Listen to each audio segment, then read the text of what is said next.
ஒரு காட்டில் பல மிருகங்கள் வசித்து வந்தன. அங்கு வசித்து வந்த முயலுக்கு தானே இக்காட்டில் வேகமாக ஓடுவேன் என்ற கர்வம் இருந்தது. காட்டில் ஒரு விளையாட்டு போட்டி ஒன்று நடந்து கொண்டிருந்தது. அப்போது முயல் மெதுவாக நகரக்கூடிய ஆமையிடம் ஏளனமாக தன்னுடன் ஓட்டப்பந்தயத்திற்கு வருமாறு கேட்டது. முதலில் முடியாது என கூறிய ஆமை முயலின் கர்வத்தை அடக்க வேண்டுமென நினைத்து போட்டிக்கு சம்மதம் தெரிவித்தது.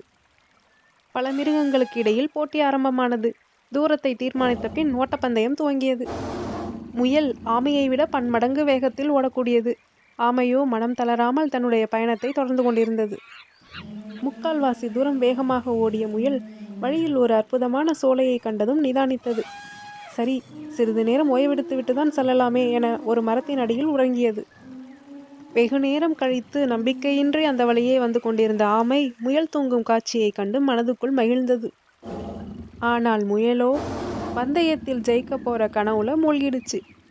ஆனால் ஆமையோ மெதுமெதுவாக முயல் தூங்கிய தூரத்தை கடந்து முடிவு கோட்டை நெருங்கியது.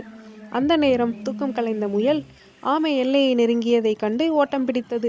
எனினும் ஆமை வெற்றி இலக்கை அடைந்தது. ஆமையை கண்டு முயல் வெட்கி தலை குனிந்தது. குழந்தைகளே, நிதானத்தால நம்ம எதையும் சாதிக்கலாம், ஆமையைப் போல.